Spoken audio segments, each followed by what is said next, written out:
This video will walk you through some troubleshooting steps to take while you are helping your student with their iPad at home for distance learning.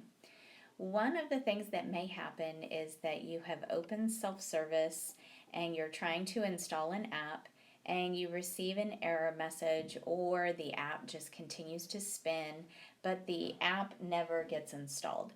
A couple of things to look for if this should happen on your student's device. We start with the Photos app and we look to see if the Photos app is full of pictures and videos. If that gets too full, that can take up a lot of storage space. So we recommend that if they are pictures or videos that are not needed for instruction, that they are deleted. If they are pictures or video that the student would like to hold on to, they have the Google Photos app, which they can open. And then once that Photos app is open, then all of those pictures and videos from the Photos app will back up on the student's Google account. Once they are backed up on the student's Google account, you can select the three lines in the upper left corner of Google Photos and notice the free up space option. You can select that.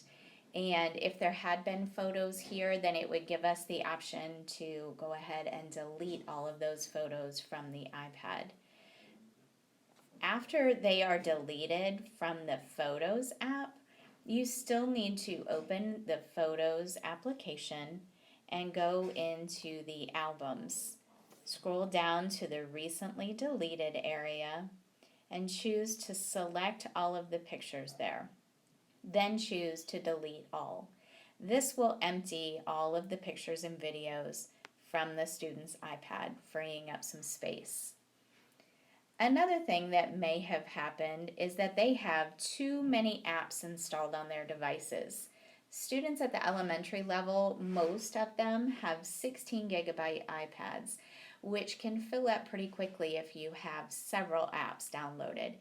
If your student has downloaded apps that they don't necessarily need for instruction, we recommend deleting those from the iPad.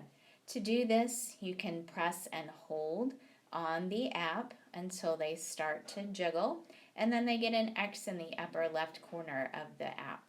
You can select the X in the upper left corner, and then it asks you to confirm that you would like to delete.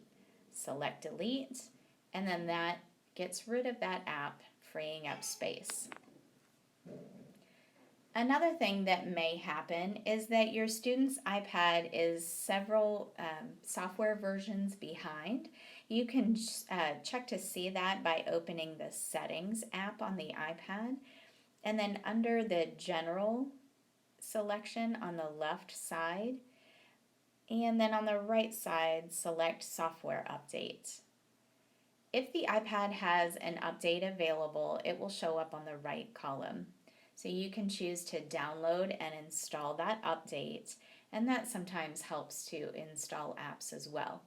Note that it does take some time for the software update to complete. So you'll want to plug the iPad in so it has plenty of battery life and just let it sit for a little while. Another common problem when using the iPad is an app that's not functioning properly or gives you an error message when you open it to try to use it. We recommend force closing the apps that are running in the background as well as the app that's causing the problem. To do this, double click very quickly the Home button that's on the front of the iPad. After double clicking the Home button, all of the apps that are running on the device display. You can start to close these by swiping up on the thumbnails.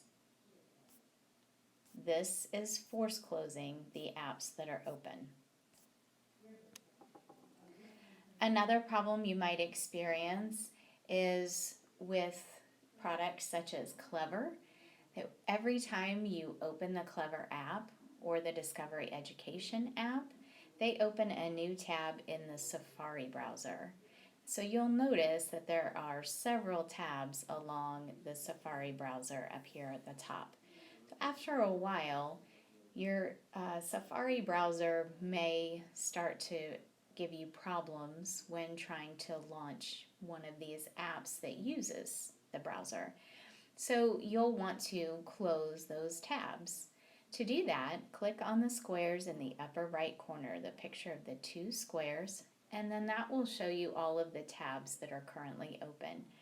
You can select those by swiping to the left, and that will close them. Or notice there's an X in the upper left corner. You can select the X, and that will close each of those tabs as well. Here's a helpful hint for accessing the exclamation mark for typing in your student's password. So just as an example, I'm launching Clever and I'm going to select to log in with Google, and then I'll just select my account for right now, and then I'll press inside the box to enter my password. While I have the letter keys displayed on my keyboard, if I press one of the shift keys, that is going to bring up my exclamation mark.